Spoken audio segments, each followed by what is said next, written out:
Yes, so many greetings to you all as we gather here this evening for this exciting event, the launch of Plenty. It's an event that several of us here have been working towards for some considerable time.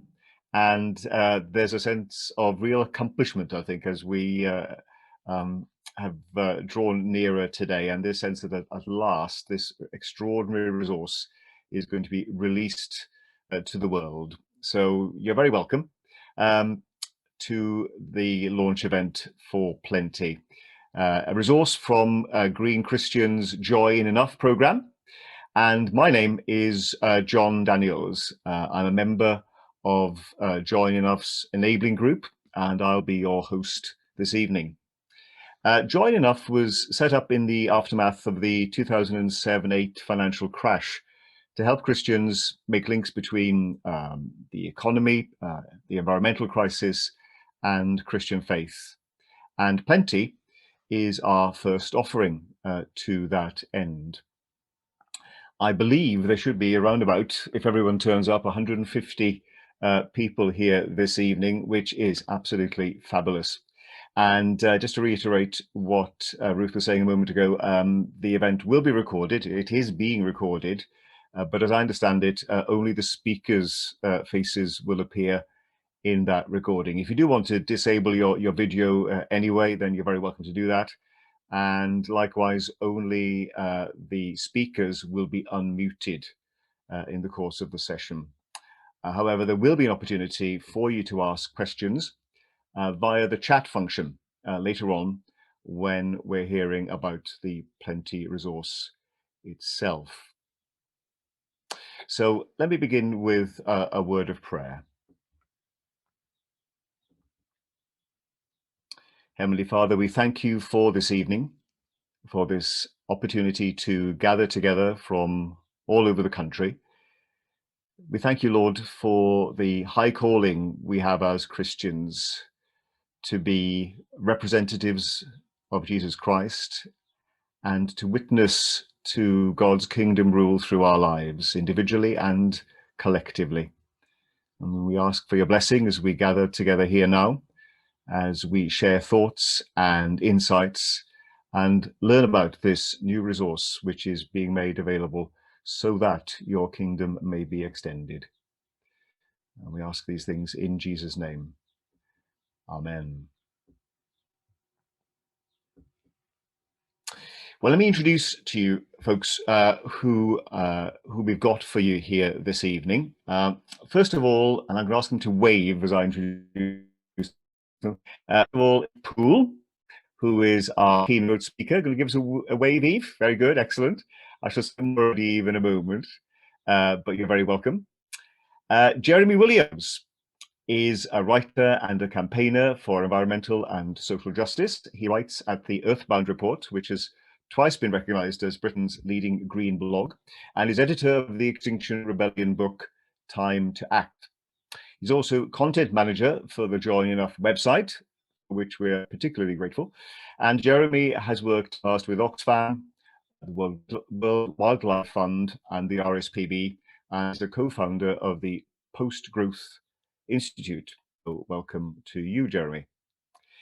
Sue Richardson is chair of Church Action for Justice and has been a theological education advisor and church relations officer for Christian Aid in the past, where she worked alongside people within church structures, which included folk like me at one time, charged with the formation of those in leadership, engaging them in their development programs with issues of justice and poverty, and the ways in which these are connected to Christian faith. So welcome to you, Sue. And finally, Catherine Hogg, who is in large measure responsible for Plenty as our materials development consultant. And we'll be hearing more about the resource itself a little later from her. So welcome to you as well, Catherine. The structure for our time together this evening is as follows. In a moment, we'll have a keynote talk from Eve. That will be followed by a panel discussion about why we need a resource like Plenty. I'll then be talking to Catherine about the Plenty materials specifically, and then we'll finish up with some explanation of how you can sign up to be part of Plenty yourself. And I anticipate that the whole session will last an hour or so. But as we begin, I want to say a big thank you on behalf of Green Christian to the various organisations which have offered us their financial support and encouragement. So the Sisters of the Holy Cross Charitable Trust, the Passionists, St. Peter Saltley Trust, and the Paris Starmen CIO. Thank you to all of those. But without further ado, let me hand over to our keynote speaker.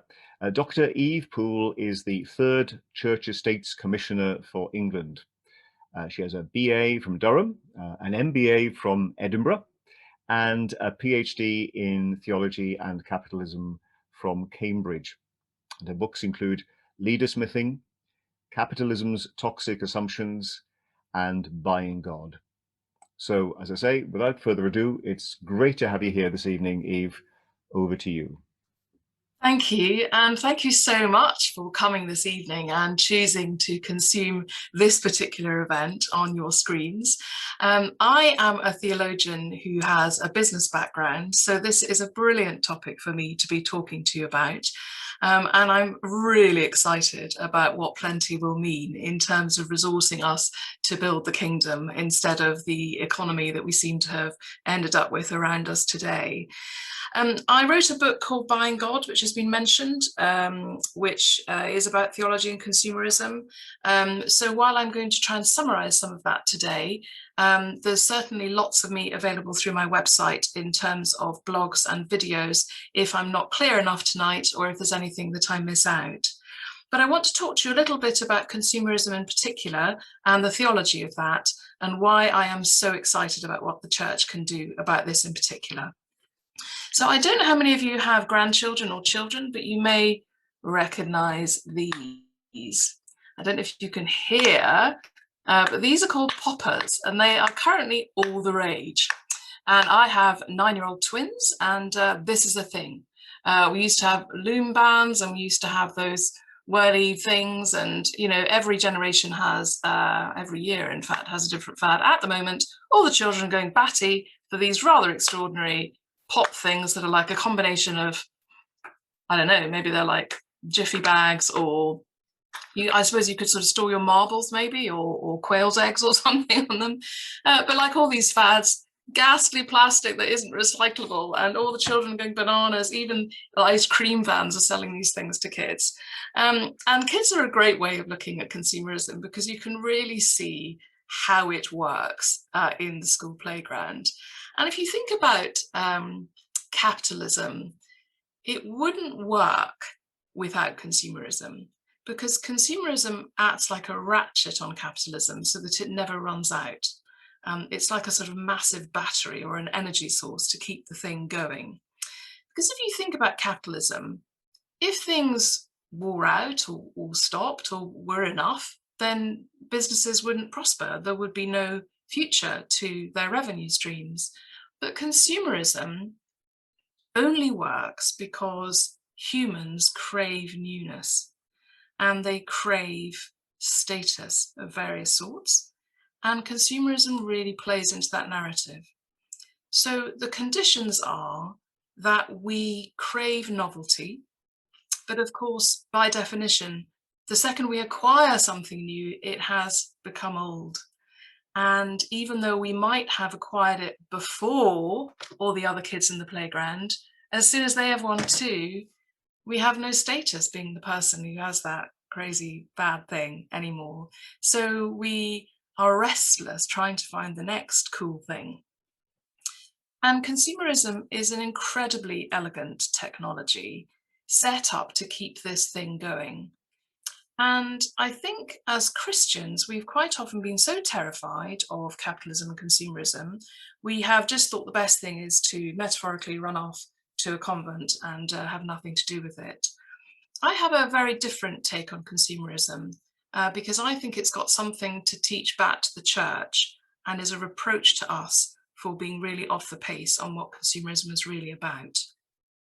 So I'm going to name drop a few of the giants on whose shoulders I stand on this. And the first one I want to talk about is a brilliant thinker called Peter Sedgwick.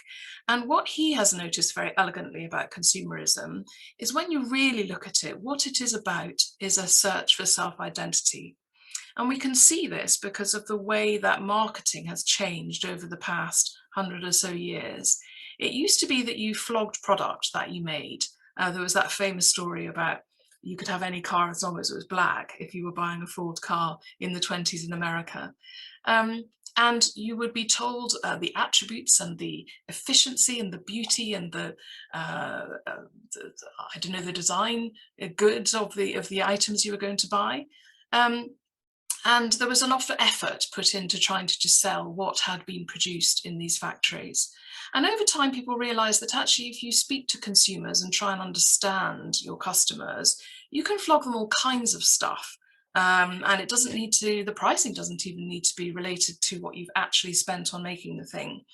And when people realized that, we accelerated quite quickly into a world where branding is supremely important, because people have understood in marketing and consumerism that it's about relationship. We're trying to be part of an in-group of some kind because of Peter Sedgwick's observation about our search for self-identity, which is why now it's all about celebrity endorsement. It's no longer about telling you about the goods and services and the benefits that they give you.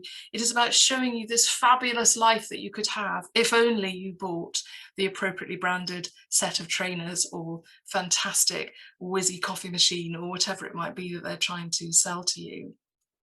And this can be profoundly depressing because we can see that it drives just extraordinary inequality and waste and anxiety. We can see that the smartphone, I guess with smartphones, I sort of see them as there's a sort of unholy trinity really with capitalism, consumerism and smartphones, because smartphones serve these messages up to us every second with the pings on the likes, and they tell us what our cool friends are doing or not doing and how we ought to be if we're trying to be in the likes and all this kind of stuff. And that feeds a body physiology powered by dopamine that makes us quite literally addicted to messaging that is reinforcing us. And we know quite a lot about this from vervet monkeys. So those of you who know about serotonin will know that they've done some very interesting studies on vervet monkeys about status. And they found that higher status vervet monkeys have more serotonin than monkeys of lower status, and that changes with status. And there is a furious hierarchy within the monkey community to try and keep up in order to keep getting these chemical benefits. And interestingly, when they did the study on vervet monkeys, they found the only way to sabotage a senior monkey's serotonin was to maroon them alone with a mirror. And if you think about what's happened in our society, our smartphones are essentially marooning us alone with a mirror. And it drives this furious anxiety that we can see all over the planet, where people are rudderless, their lives have no meaning, they keep consuming things in the vain hope that suddenly that will be the thing that makes them whole. So Rowan Williams is really brilliant at this. He says, this is a batty idea that we could ever be complete. It's not theologically proper, apart from anything else. There is no hole that could be filled by a cool gadget or the right jacket. It's just not going to happen. And in this, he's guided by that very fundamental thought that in creating us, God somehow spun us out. He created us to be other than God in terms of creating us as beings. And in order to protect our free will, there is a distance introduced between us and God. And as St. Augustine would say, our hearts are restless until they find their rest in him. And that is where we're headed. So there is nothing on earth that could satisfy us. This whole consumerism thing is an utter sham. And I think once you realize that none of that will ever be enough, you start noticing how desperately we need the Christian narrative. And that's what we've lost, this sacred canopy of trying to give people structure and meaning so that they don't think that stuff can fill those gaps. And they understand that consumerism is acting like a sort of massive magnetic kind of force to wean us onto mammon away from God. And we are in a hiding to nothing. Because of the technology of consumerism, we could never be satisfied because it would break down. So it's not in consumerism's interest ever to make us feel satisfied. And I think once we've got that theologically, we can start relaxing and thinking, well, crikey, if this whole thing is about actually trying to consume for God and understand what that means, because we will never find rest until we find our rest in God. It's not that we shouldn't yearn, that's normal. Rowan Williams would say, if you look at Thomas Traherne, the mystic, if you look at all this thinking, it's normal for us to yearn and have desire because of this quest to find our completeness in God. It's just that we mustn't be distracted by nonsense. I mean, how is this ever going to make anyone happy? And that's the thing, this is not enough. And we need to just think, all that stuff is not enough. God is enough. So how do we do that then? How do we figure out how we can take those steps to wean ourselves and our communities, those we love, away from mammon back onto God? And that's why I love Plenty and this resource, because it does feel to me that it is actually something we have to grasp and re-educate ourselves about, because we have been sleepwalking and just absorbing all this messaging that is fed to us through all channels day and night, and not really understanding that that is busy taking us off down the wrong path. So I want to read you some Aristotle. This is from the Nicomachean Ethics, and he has a really lovely way of thinking about this, which I think is very helpful. And when he's talking about virtue ethics, he says, the craftsman has to learn how to make things, but he learns in the process of making them. So men become builders by building, harp players by playing the harp. By a similar process, we become just by performing just actions, temperate by performing temperate actions, and brave by performing brave actions. Now, good old Aristotle, it says on the back of my copy, this is a Penguin Classic edition, it says, probably the greatest teacher who ever lived. But actually, the neuroscientists would agree with that. They'd say if you look at brain plasticity, we literally do become our behaviors. That's how it works. So we have probably, because we've not been particularly trying to fight it, ended up getting terribly sucked in by advertising and messaging and status and likes and all that kind of thing. And some of this is a process of, as Simone Weil would say, switching our attention and trying to notice how we build back virtuous activities into our lives. And this is why Plenty is so brilliant, because it takes you through all these different aspects of enough and starts thinking, well, how would we start some discipline around this? How would we start building back towards the sort of character that would be able to yearn just for God and not be distracted by imposters who say, I will make you feel better? And this is not just an individual task, it's a big task for the church, because I think our kind of cultural allergy to sort of capitalism and business and things like that means that there are not enough people preaching about this stuff, and there's not enough people getting out there saying, come on, that will never help. You need to not be distracted by that nonsense. You need to find meaning and purpose in our narrative, not that narrative. So I want to finish by just talking practically about that. But before I do, there's quite a pertinent challenge at the moment, because we are in a state of shock globally because of COVID. And there's been quite a lot written about what this has meant, people having to come to terms with death in the way that they have had to, and to understand more about how they feel about their own mortality. And this is a real problem. It's a red flag for me around consumerism, because there's quite a lot that's been written about how death tends to fuel consumerism.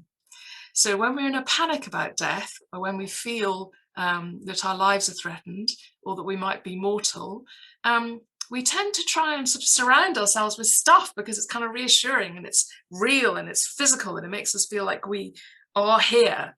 And that's why, very famously after 9/11, everyone was supposed to go shopping. And that's probably why the Chancellor is right to assume we're all going to suddenly go shopping now. It is something that is a recognisable habit when there have been tragedies and threats to survival, that it fuels a rise in consumerism. And there are lots of ways we can help with that, because there are lots of things bubbling up which are about consuming, but they're about consuming in better ways. They're about shopping locally, they're about services and experiences rather than products that we can't recycle. They're about recycling, they're about the second-hand market. There's been a massive story this week, I can't remember who it was the Depop website, which specializes in a very trendy secondhand clothes, which has become a thing. So these teenagers, rather than insisting on having brand new stuff that will take centuries to break down in the environment, now want cool secondhand stuff. So there are some really interesting changes in how we're consuming that are at least improving our carbon footprint, because I think we can't imagine that we're all going to switch that stuff off and we're not going to want to consume.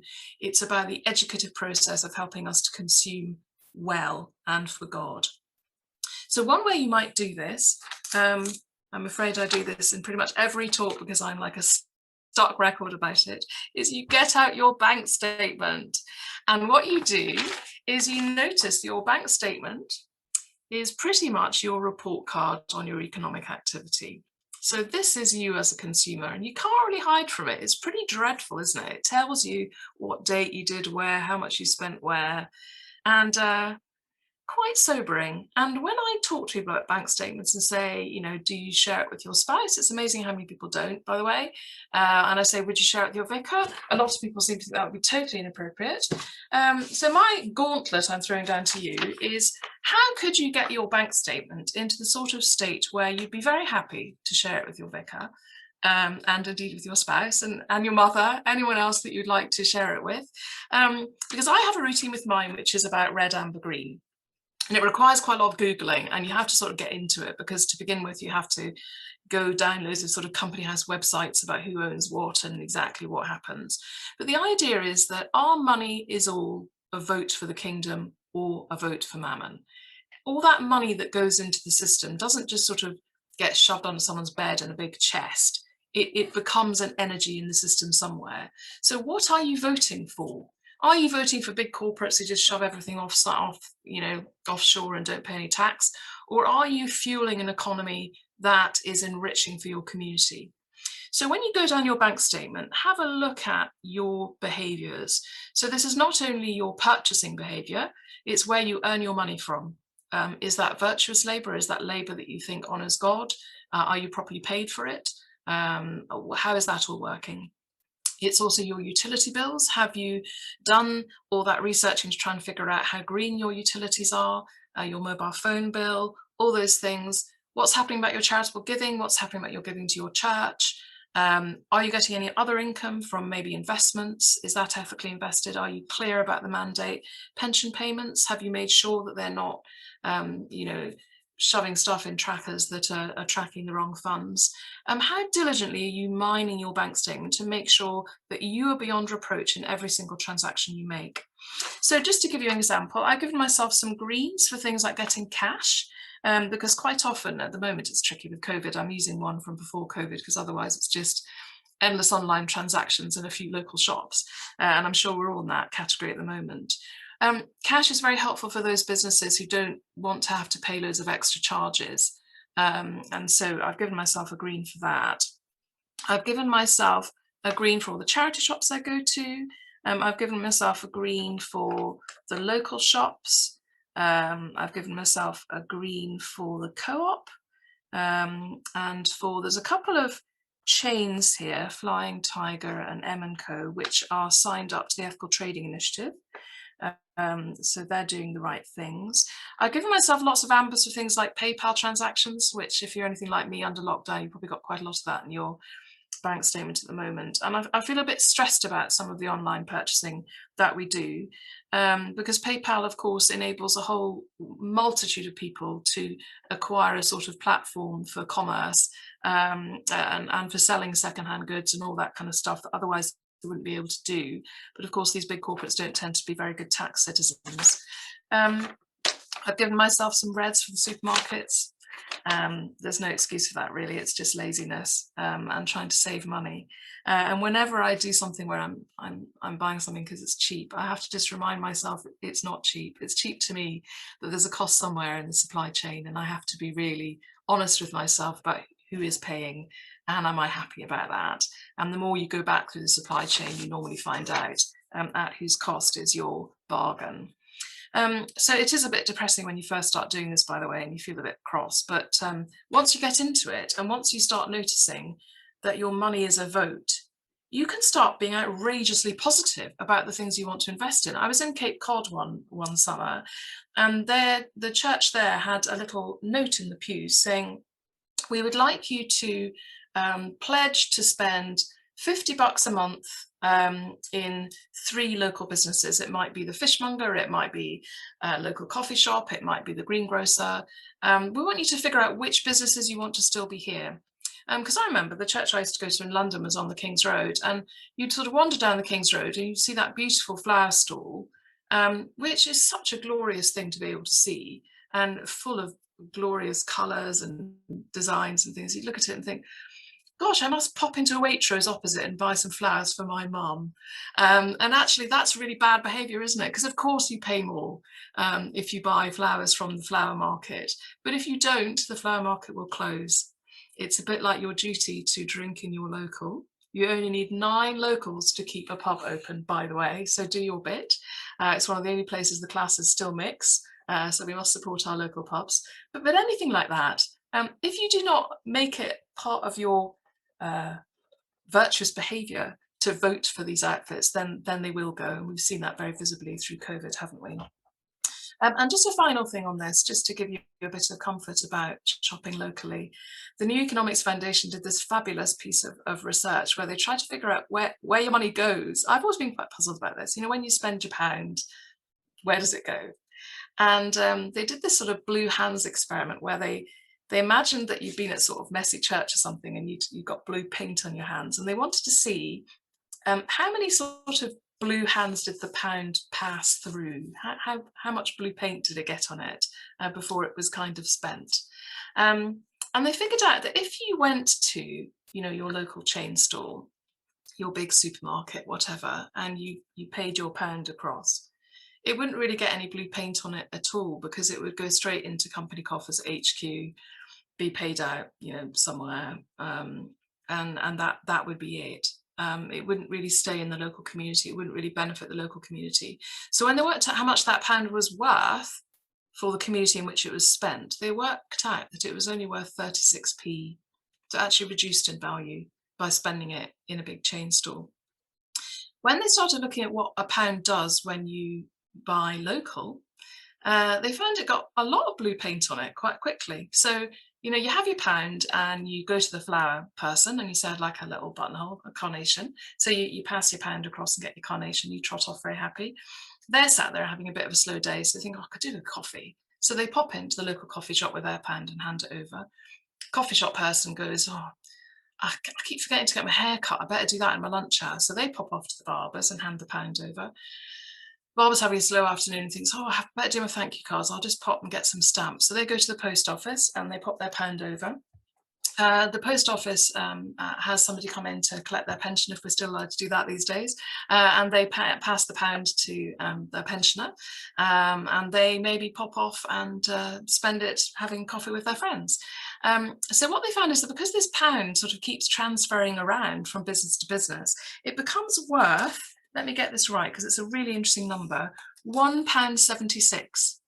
And the New Economics Foundation research has been used to totally re-engineer how councils do supply chain. So to try and make sure they're spending locally as a way of trying to stimulate the local economy, rather than just trying to get the lowest possible price on all of their contracts and tenders, because that will tend to mean big centralized corporations. And again, the pound just becomes dead instantly. So I'd like to leave you with that thought that Christ is the way. Christ has a lot to say about yearning and about where we are headed. So all of us who are Christians have an absolute duty to try and keep offering people this alternative narrative. We know about death. We know that's not the end. Anxiety is something that we can help with, because we can help with meaning, which is often what's happening when people are feeling so desperate they need to keep consuming things because they're worried about who they are and that they may not really exist if they're not covered in logos. And I think we can do that individually and we can do it corporately. And it is about baby steps, and it's about being highly diligent about small things like your transactions, because then I've got a little bag of salt here. I don't know if you can see that. This is when we can be salt and light. It doesn't take very many of us just to be diligent and keep going, and we will transform the economy into being a more Christ-shaped and kingdom-centered economy, the one that we think that we really want and we really deserve. So I would absolutely commend this fantastic resource to you all and really encourage you to use it, because it is part of this way of trying to figure out how do we get to as many people as possible who have been just absolutely an autopilot in this huge welter of consumerist messages, and just get them to widen their gaze a bit and to refocus on God. And then I think together we can really correct where we've got to. Thank you for having me tonight. Eve, thank you for that. That was really fascinating. I shall never look at my bank statement the same again. And I forget my colours out as well next time too. So much to unpack there. I just wish we had longer to do that. But thank you so much for sharing those insights, and thank you too for those who've been contributing to the chat with some very interesting comments along the way as well, which has been stimulating to make connections as we've listened to Eve. We're now going to move on, though, to our panel discussion. So we're welcoming Eve again, and also Sue and Jeremy for that.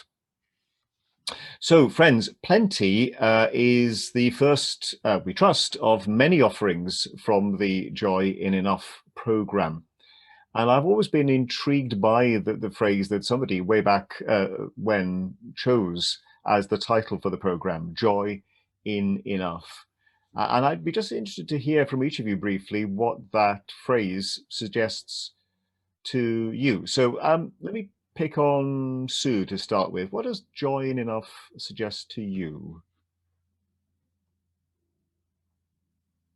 Well, I think it's really interesting that joy is embedded there, because the problem with enough is that it sounds a bit minimal, it sounds a bit bottom line.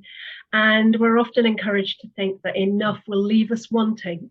What Eve has said, we're naturally people who yearn, but we'll be just tantalized by merely having enough. So for me, the emphasis should be on the joy, and I am constantly resourced when I do very basic things like last autumn I ran an apple crushing day for my grandchildren, and we made apple juice out of people's waste apples, and we spent all afternoon at it, and we exploited the children's labour chopping, and we ended up by using somebody's pasteurizer with bottles of apple juice that could be taken away. And my daughter-in-law said, "This is such a wholesome activity, let's do it again." But I thought, we laughed the whole afternoon and we had created something. I think that's the other thing about Joy in Enough. It invites your creativity. That's longer than you wanted, John, but I'm really on side with it. That's great. Thank you. No, fascinating. Jeremy, what about you? Joy in Enough, what does that say to you? Yes, well, I wanted to throw a slightly different word in there as well, and that's the word trust. Oh. And there's this proverb, Proverbs 29:28, that says, the greedy stir up conflict, but those who trust in the Lord will prosper. And I'd always thought of greed on one side, and the opposite of greed would be contentment. But in the proverb, it sets up this contrast between greed and trust. And I think that's because we're greedy when we don't think there's going to be enough. And so we have to grab whatever we can.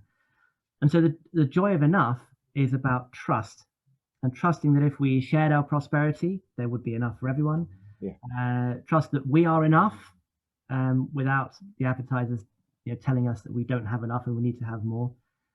And I think trust as well that if we weren't greedy, the earth itself would be enough. And we might experience it as a place of abundance. Yeah.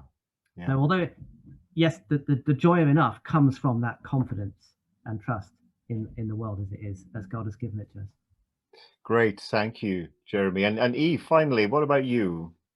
I just think it's a really perfect juxtaposition, because the problem with consumerism is it drives anxiety, because the second we've purchased something, it's not enough. And then we feel anxious about being behind again, and we have to rush to catch up and be better and have more meaning in our lives. And that's why people talk about acedia, which is soul sickness, which is at the heart of this global crisis, certainly in the developed world, around anxiety. And And joy is totally different, as we know. That feels relaxing to me. It's about actually turning that gaze back to God and thinking, God is enough. Nothing else is enough.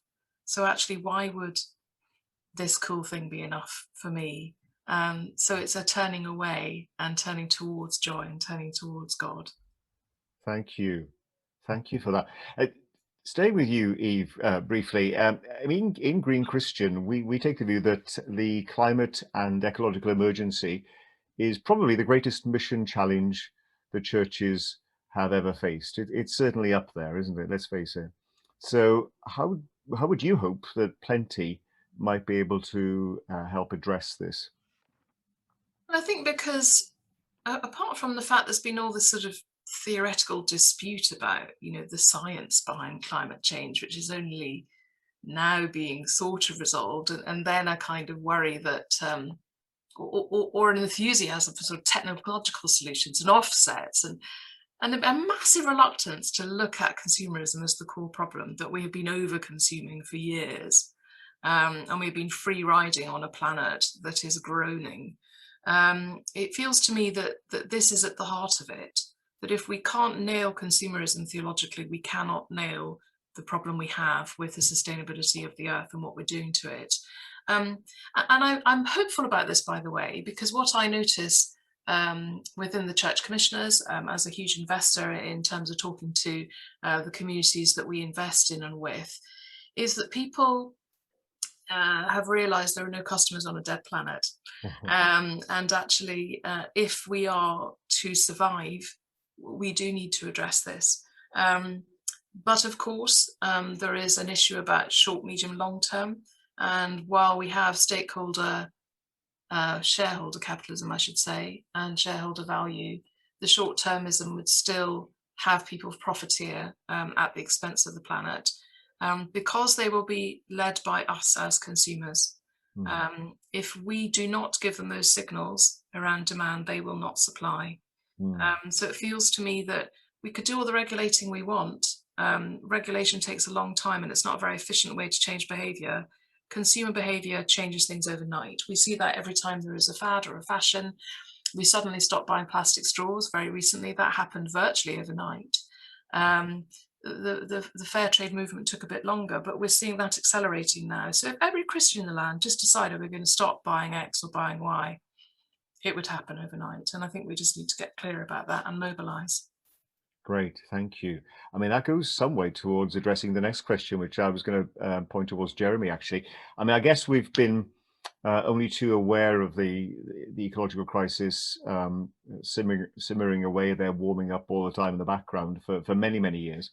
I mean, what would you say, Jeremy, are the main barriers which stop people from really kind of grasping the urgency of the situation and making the radical changes we need? Yes, I was having a think about this earlier because we had the questions in advance. Thank you for that. And I was thinking about all sorts of reasons, but the ones that came to mind were denial, fear, and power. So the first one of those, denial, is a very human reaction. We push away things that we find threatening. Even the prospect of change, if we're in a comfortable place, can be threatening in itself. And denial is a very, in some ways, it's a defense mechanism that we have. So when we see something as terrifying as the climate crisis, the easiest thing is just not to think about it. In the same way that you feel a very slight twinge and you think, do I need to go to the dentist? I don't want to think about it. and then before you know it, it's a crisis and you have to deal with something. So there's that element of denial there. Then I think there's a very basic and primal fear that we all have as well, that we don't have enough. And that's why I mentioned trust earlier, because for consumerism to function, it has to play on this fear that there won't be enough to go around. And in some societies, that is going to be quite literally, is there enough food? Is there enough energy? Is there enough firewood? If I go and gather some. Obviously, we've come a long way from that. And so the goods change. And Eve mentioned some of this as well. We're not scared of not having the basics. We're scared of not having the status. We're scared that there won't be enough respect or admiration or love or dignity for everyone. And in a society where we are judged based on what we earn, and on what we own, we're scared that people are going to think less of us because we don't earn enough, and we don't own the right things, and we don't have the right experiences. You know, we haven't been to Euro 2020 games in Wembley or been on holiday somewhere exotic, and we feel like we're being judged, possibly through our phones again. So we're not talking about fears for our survival. We're talking about psychological fears of falling short in front of our peers. And what happens then is the third element is power. And there are all these huge structures that are invested in things the way they are and who profit from those fears that we've just talked about and those insecurities. And so we get this chorus of voices that we hear every day encouraging us to spend, gently pointing out our inadequacies. You know, oh, maybe you've put on a bit of weight, or maybe you're going a bit bald, maybe we can sell you this cure. Always trying to point out our insecurities and play on those because they profit from it. And the number of messages that we hear about our inadequacies constantly drowns out the messages that we hear that reassure us and that tell us that we are enough and we have enough. And you know, you don't get TV adverts telling you not to buy things. They're all trying to push you towards something. There's money behind those things. And so I suppose, to use the biblical term, you know, there are these principalities and powers out there that we're up against that want to maintain the status quo, even as it pushes us towards suicidal crises like climate change and the ecological crisis. So, you know, those are very powerful forces, both within us and external to us as well, that I think are stopping us from engaging with these topics. Thank you, Jeremy. I mean, that emphasis on the principalities and powers that you brought in there obviously touches on a perspective which we as Christians have in particular in relation to some of these issues, that this isn't simply about individual volition. There's something bigger there which is somehow constraining our freedom, our God-given freedom. And I mean, that makes me wonder, Sue, as Christians, what in particular, therefore, do you think we have to bring to the table when it comes to addressing the crises we face? Oh, John, I'm going to start by sort of begging the question, because the way it's framed implies that we've got something very special and particular to bring, and maybe it's exclusive to us and we're going to grant it, you know, to the discourse. And actually, I think, first of all, we have to acknowledge that Christian beliefs and the practice of Christianity have done a great deal to create the mindset and the behavior that's contributed to the mess we're in. So perhaps a bit of due humility and even repentance might be the first stage. But I do feel it is true to say that within our Christian tradition and over the 2000 years of evolving our beliefs, there are some elements that actually we cherish, and if we go back into that tradition and do a bit of work, we can bring to the fore as a contribution to the discourse. So just very briefly, I wanted to name 5, if that's okay. I think there's this whole concept of salvation, which has been presented as the way we as individuals get right with God and then live with God eternally in heaven. It's a very individual thing, but I come from a tradition, I'm Roman Catholic. And I would say that I don't believe my tradition has ever fully lost the idea that salvation is a communal thing. You find salvation with a group of other people through worship, yes, but also through the way you live your life in this world of ours. And the things we have at the heart of our practice, the Eucharist itself is a communal meal we share together. And when we come, you know, we only get the one piece of bread or the one host. You don't get 3 or 4 or 5 because of your status. So that's rooted, I think, in how we originally thought about faith. Those first followers of Jesus gathered around meals, and Acts tells us about the focus of the first Christian communities on being together in the world and resourcing each other.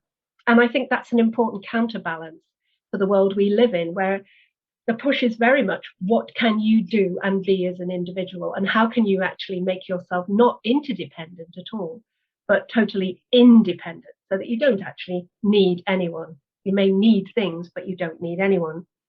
And salvation, because of that communality, also becomes a socio-political thing for us. When we think about how we create the way we live together, which we might call an economy, which in its basis means the well-being of the household. How do we organize a household so that everyone within it prospers. And I think Christians can come to judge the economic systems that we're presented with and that we live within and ask, if the economic system we are living with does not meet the needs of people in households, then actually it's not an economy at all, it's some kind of abstraction system. Because we need to be concerned about everybody's well-being in this community we're invited to live in. And I think salvation is also ecological, and it's indicative of right relationship. You don't often hear Haggai quoted as an Old Testament reference, but I would urge anyone to go and read the first chapter of Haggai, which talks about God's warning to the people who have forgotten him and his importance in their lives, that the earth will not cooperate without right relationship of people with God and people with people. The earth will withhold its fruits and its bounty. And, you know, looking around us, facing the environmental catastrophe, which both challenges the church, fortunately, I think, and invites us to this sort of self-criticism. You could say the earth is really withholding its blessing, and at the root of it might be our pursuit of wrong sorts of relationships. So that was 3 elements to salvation. But I also like to think about sin, you know, which is a really old-fashioned word. You're not supposed to use it in public. And even within religious conversations, sometimes sin is hijacked to mean how we behave morally, what we do with our bodies, who we love and how we live. But there's been a great explosion of interest in what might be defined as systemic sin. In other words, how the decisions we make as a polis, how we operate as nations and internationally, actually reduce our capacity for life on this planet and destroy this environment in which we're placed. Sin, to me, as a theological concept, again brings us back to alienation and relationship. You know, we are distanced from God, so the distance Eve spoke about was a respectful one to give us freedom to move. But we push further away and it becomes alienation. And then we make that deeper by pulling away from other human beings on the planet. And of course, we're completely alienated generally from how nature is and works for us, so that we believe, for instance, that you can chop down a 200-year-old woodland and it's quite the same thing in an argument to say, well, we just planted 3,000 saplings over there. We have absolutely no idea of how related we are and embedded we are in those natural cycles. And I'd like to see Christian congregations talk about sin more, but not in the idea of, well, you know, who's in what relationship with whom, but more about how these relationships are broken and how we put them right. Because we have this practice of repentance, metanoia, which involves recognizing the wrong and saying sorry, but also turning ourselves around and turning our behavior around to create something new. Now, you know, I'd really like to see Christians make that further known in public society. Very quickly, I think we have a very particular If you could, just very quickly, the last 3, thank you. Okay, yeah, they will be quick. The first 2 were bigger, but our anthropology is unique, I think. We look at human beings as imaging God. Now, we are not like God in that way, but we are mirroring God, and we stand between the world and God as his image, and we stand between God and the world as the image of the world. And if we don't get those images right, then I think we are failing to understand properly what a human being is. And Christianity asks over and over again, what does it mean to be truly human?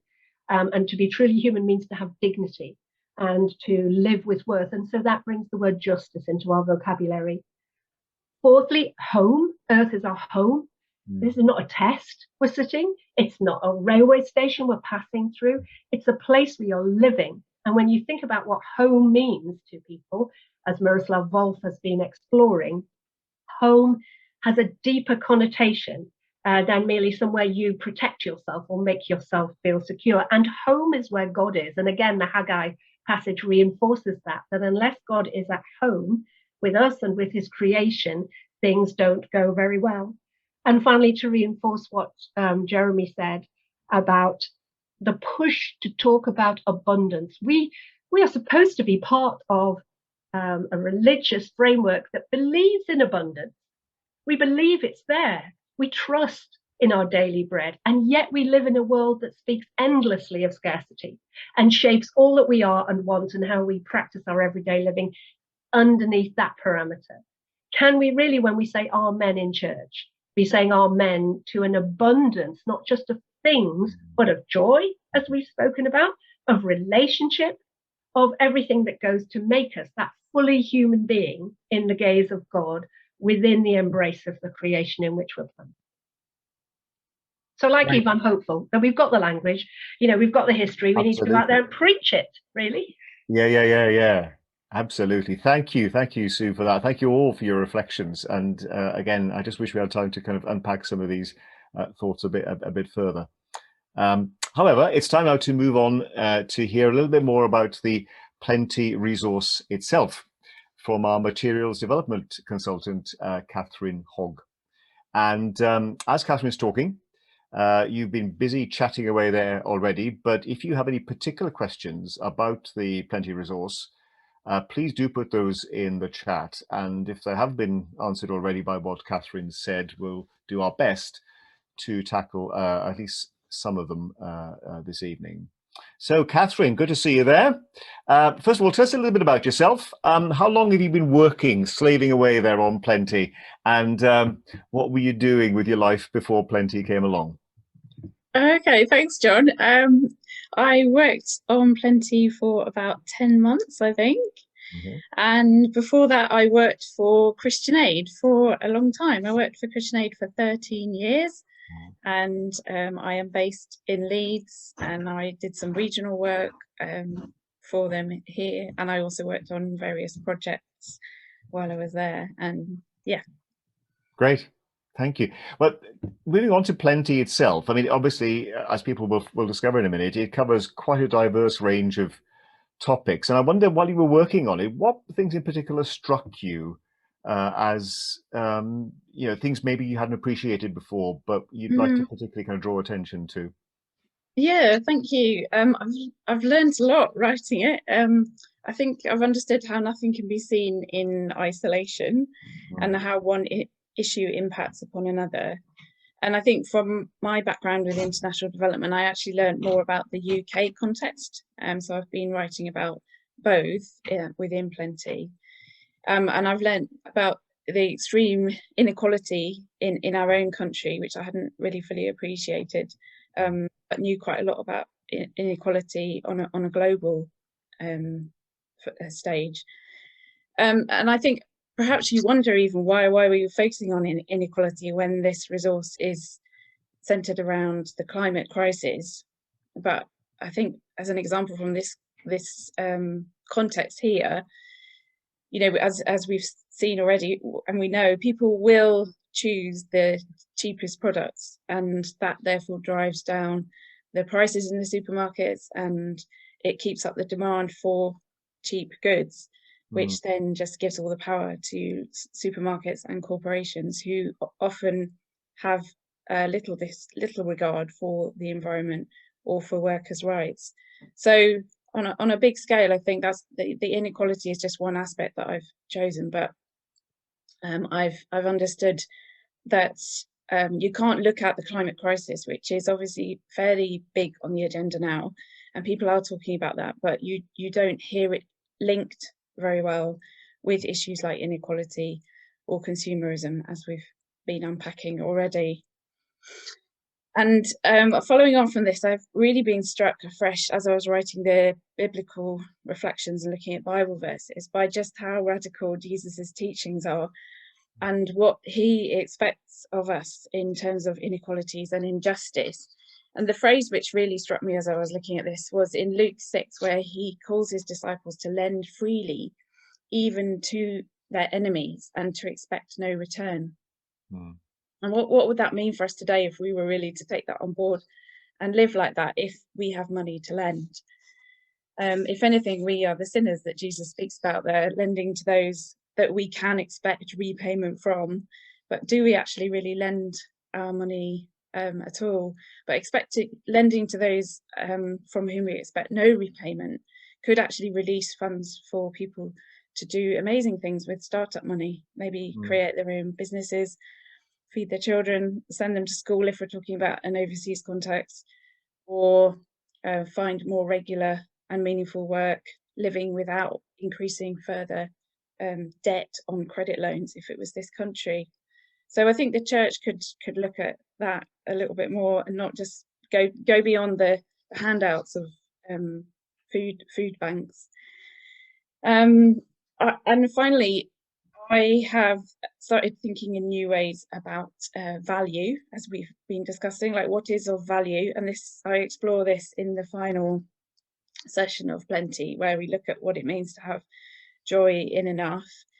Obviously money has value, but just on that point, before I go on, I've learned where money comes from, and I'm sure this will be quite a key point for many participants as they take the session on growth and debt, that money is created by the banks when they create loans with interest on them.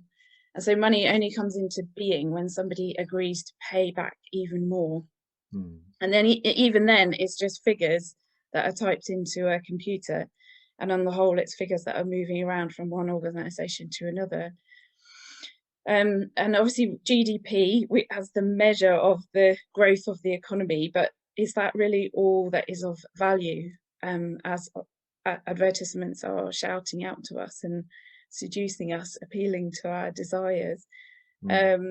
So I think, yeah, we've seen it in the pandemic how we don't just value money. It's not the only thing, but the value of our relationships is so important, our health, our communities, human contact, and society and the economy can be structured differently to value those aspects. So I've learned about alternatives to current systems, and not to see it as something that is just completely overwhelming, that we can't impact upon, but that we can take decisions as to where we spend our money and how we try and influence the people that do have the power, and to show a different way of living, one that is more aligned with God's values. So yeah, I think it starts with looking at the worth of individuals, doesn't it, and our need to be in relationship with one another. And the economy may not grow if that's the way that we were to live, but we might find joy in unexpected places. And perhaps we've started to seek that in this difficult time during COVID, but we need to go on seeking, and perhaps we'll find the kingdom of God as we go along. Absolutely. Thank you, Catherine, for those reflections. So we've whetted people's appetite enough now, I think. If somebody signs up to take part in Plenty, what exactly can they expect, and in what order? Tell us a bit more about the inner workings of this beast. Okay, thanks, John. So I'm going to now share my screen to show people the example of what they would expect in Plenty, and I'm just gonna put that onto slideshow, if that will work, and I'll take you through some of the basics about it as well. So I hope Plenty addresses some of the critical challenges of our time head on, and it exposes truths, helps you to understand the growth agenda which is driving climate change, and ensures that you don't feel powerless as a Christian in the face of it. And I think people sense that something is wrong these days, but they hardly know what it is, and if they do know what it is, they don't know what to do about it. So Plenty seeks to articulate some of the aspects of society and the economy which are effectively not aligned with God's purposes, and it seeks to equip Christians to live and act differently. So this is a little bit about Plenty. It is a discussion resource for churches for small groups of about 8. It will work on Zoom or in person. It's facilitator led and is a 6-week course with a few options around that. Each session is 1 hour 15 minutes, and it is accompanied by slides, which I'm going on to show you. So each session starts with a short video and a discussion following that video. Then there are 4 questions. Usually the first one has a sort of personal slant so that people can understand the issue from their own experience. And then you'll go on to consider the issues, as I've sort of said, from a national perspective, but also internationally. And the final question, or one of the questions at least within those 4, will have a theological focus. And each session will finish with action points and a prayer.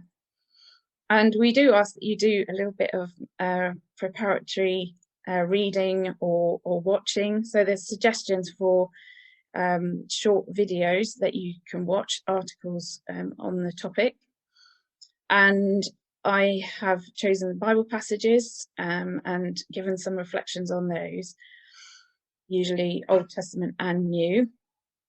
And we've also included poems and quotes for those who like to reflect on issues in that way. And then, not to be forgotten, is the wealth of optional follow-up material on the topic. So I will show you a session as we go through, so you can actually see what that looks like. So here are the headings for each of the sessions. So just really briefly give you a headline for what you can expect within each session. So the first one, you'll learn about perceived scarcity and greed and the ensuing vast inequalities in the UK and the world. And you'll discuss with others how to create more equal societies. And then week 2, you'll go on to look at consumerism and advertising to understand how our consumerist society came into being, which is very interesting, I found. And you'll discuss how, as Christians, we can live counterculturally. And then the third session is quite a meaty one, this one. You will realise how money is created and why UK debt levels are so high. And you'll revisit what Jesus taught about money and the implications of this for today. And then you will delve into the world of business and especially corporations, looking at their power and their influence, and also see how God's justice can be revealed in business. Then we come to the penultimate session, but what we're leading up to really, the climate emergency. But we think positively around the climate and biodiversity crisis, whilst at the same time realising its devastating effects upon those who have done the least to cause it in particular. But you'll be looking at new economic models as you go through that session. And then finally, you will consider Christian approaches towards economics and how God might just want to work in you as you discover or rediscover joy in enough. So also wanted to just say a little bit about how Plenty has been written. It's not just like an information download, which this might feel a bit like right now, but they take you as a participant and maybe as a facilitator on a learning experience, which we have designed to bring about transformation for you personally, and then as you go on to transform the world. So the first question asks you something about your current experience, as I've said, and then you'll go on in the session to analyse, to reflect, and you will, with your fellow participants, consider new ways of acting. They might be, out of your comfort zone, or it might be small steps that you take. So that's how each session is designed. And the questions also follow the Joy in Enough principles, which are on the screen there below you. And again, you start thinking about your present situation in relation to others. Then you move on towards new ways of thinking and acting, becoming renewed in your mind. And the final question there is most likely to be the challenging one, the daring one, as you dare to go beyond what is probably your comfort zone, and that will be different for each person. So we recognise with these principles our own needs for continual transformation as we seek to transform the world, and we offer guidance for the journey. within those principles there's different words that we've come up with for each session. So in the first one, as we look at plenty and inequality, we hope that people will somehow move maybe from positions of inertia, privilege, complicity, thinking in a scarcity mindset, more towards self-knowledge, repentance, relinquishment, and understanding plenty. So quite big themes there that we're dealing with. But you might even be unaware of that as you go through the program. But that is what is behind it. So you can expect, I think, to be challenged afresh in your faith, to learn many things about the way the economy works and who it benefits. You can expect to make connections between the Bible and economic issues, to realise how to live more sustainably and why, and to realise why we need those new economic systems and how you can contribute. So I'm going to take you on a very speedy tour of the slides that you would see as you go through a session, and then I'm actually going to show you again briefly the participant pack, just so you can see a bit of what to expect. So this is clearly the first session, and your facilitator led, remember, so getting to know your fellow participants and what to expect in the session. Your facilitator will give you some ground rules to make it the best experience that you can have, and then you will be given the questions for the after the video before you actually watch it, so you can start to think about those as you watch the video. And then I'm not going to show that today, but there's your video. You click through, and with a bit of technology it should be okay for you just to click on that and it comes straight up. But if not, there are ways that we can explain to you how to do that if you're doing it all on Zoom. And some of the videos are a little bit complex maybe to take in because it's really fast, it's coming quickly, lots of information. So we've given a summary that your facilitator can go through with you. This is about inequality in the UK.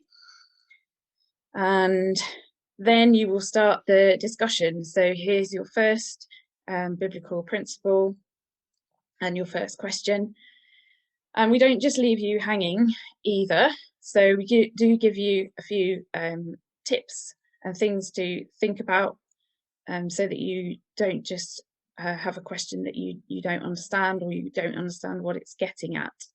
So those are just things that might help you to answer the question. And then I'm going to go very quickly through all the other questions because it's a similar kind of thing, finishing with your daring question. And then, as I've said, every session finishes with options of taking action. And it usually lists various organisations that are working in those areas. But you also have the opportunity to think about this question every session. And we ask that you articulate that out to the rest of the group as well. And in the trials that we've done of this resource, where people have taken part already, it's often been that people have learnt from their fellow participants, actually, and that has made the most impact on quite a lot of people, what other people have said. And each session finishes with a prayer that everybody can say out loud. So I'm now going to just give you a new screen to look at, which is your participant pack. Hopefully this is going to work. It's not quite where I hoped it was. Sorry, let me just stop sharing for a moment and I'll just make sure that it's up there. Right, now I'm stuck somewhere, that's not helpful. There we go, it's just coming. Just bear with me. Right, come back and share again.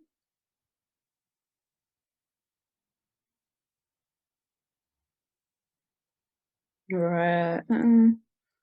Okay, I've clicked on the facilitator's pack instead of the participant.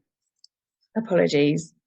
You just bear with me, I will go back and get the other one up. So that's actually preempting what I was going to say, that there is a pack for facilitators as well as one for participants. So here we go, participant pack. So again, a very quick tour of this.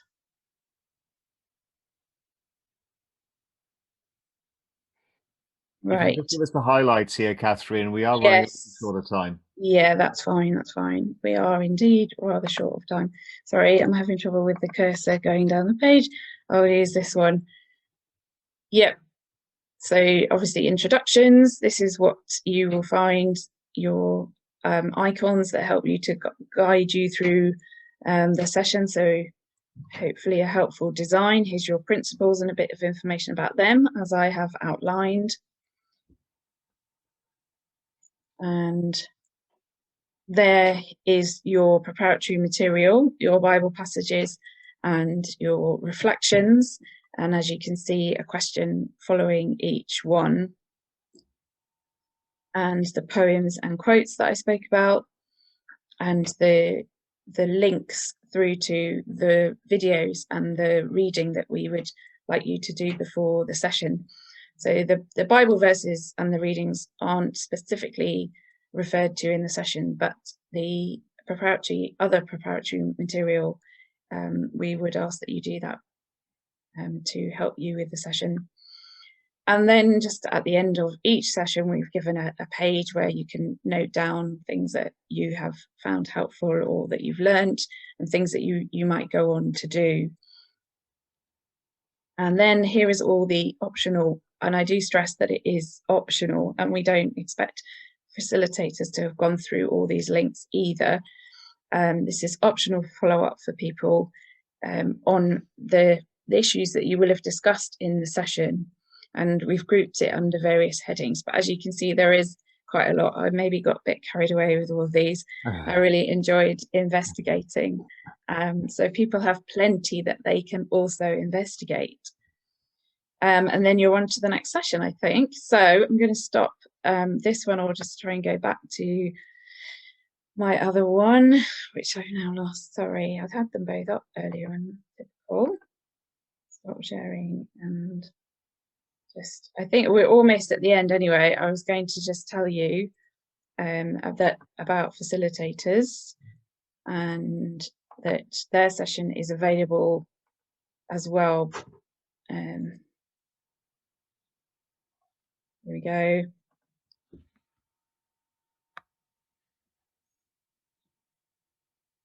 There we are. So, yep, just the difference with the facilitators pack is that you have some notes underneath each question, which I hope will guide you for that specific question that is being asked.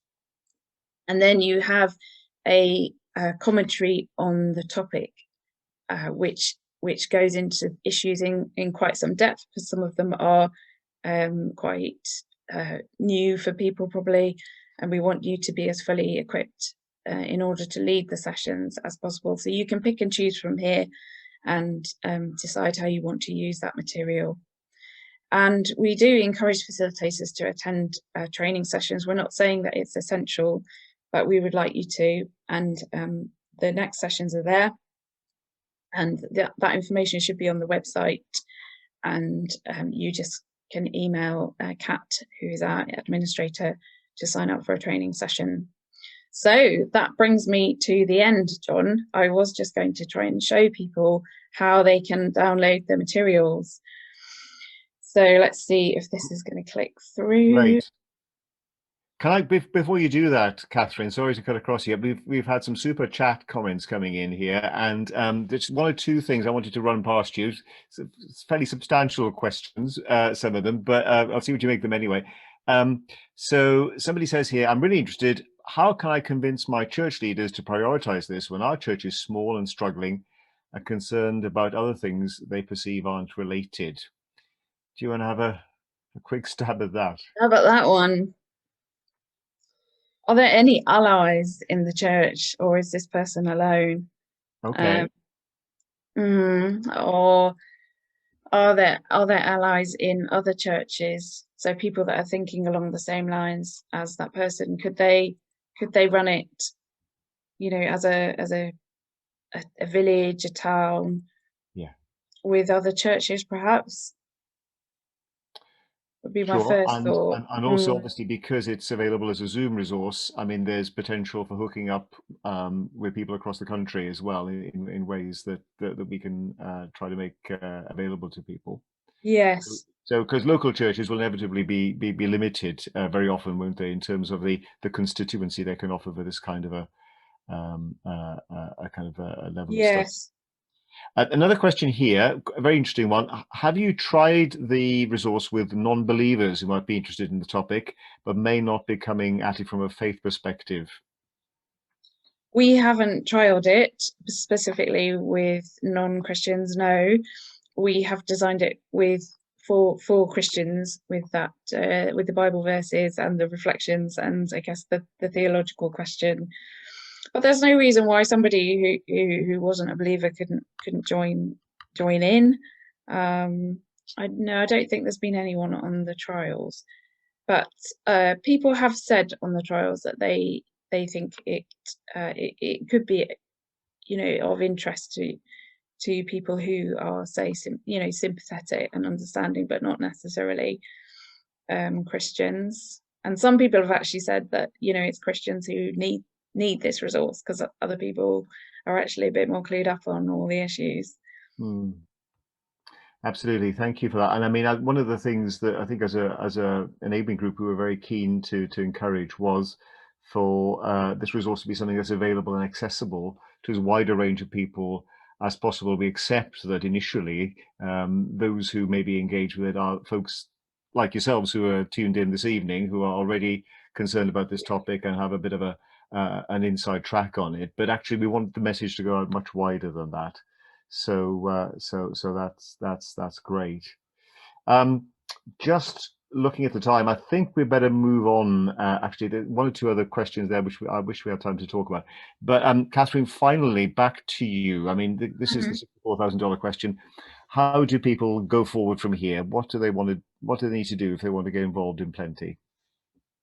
Okay, so I have clicked through on that link that I just showed you there. There's the website at the top, so you've got joyinenough.org, and the materials are all there. So I can just do it for you now. You go to download Plenty and scroll down there, and then you have a separate stream for participants and facilitators.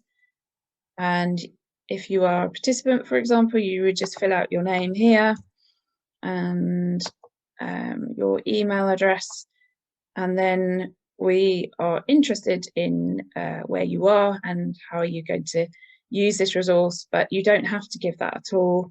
You could just click straight through, and you receive a password, and then you would just go to the link that is below, and it tells you that it is password protected. So you enter your password, and then you have the materials there. Wow, gosh. There you go, download PDF. Yeah. Okay, so it's all there. Thank you to Jeremy who has set that up on the website. And what about if folk want to offer to help as facilitators? If people would like to be facilitators for running it in their church, you mean? Yeah. So they would go to the other stream there to download the materials.